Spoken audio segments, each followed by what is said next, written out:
मराठी को classical language का दर्जा दिया गया और महाराष्ट्र के डिप्टी सीएम देवेंद्र फडणवीस ने भी इसको लेकर आभार जताया है।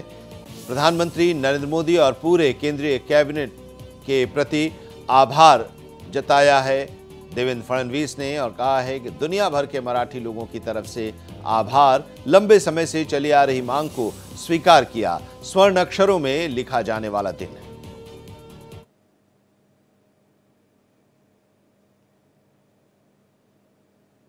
माननीय प्रधानमंत्री नरेंद्र मोदी जी आणि संपूर्ण केंद्र सरकारचे मी मनापासून आभार मानतो की इतक्या वर्षाची मागणी मराठी भाषेला अभिजात भाषेचा दर्जा द्या ही मागणी माननीय मोदीजींनी आणि मंत्रिमंडळाने मान्य केली आणि आजपासून आपली मराठी भाषा ही अभिजात भाषा म्हणून गणली जाणार आहे।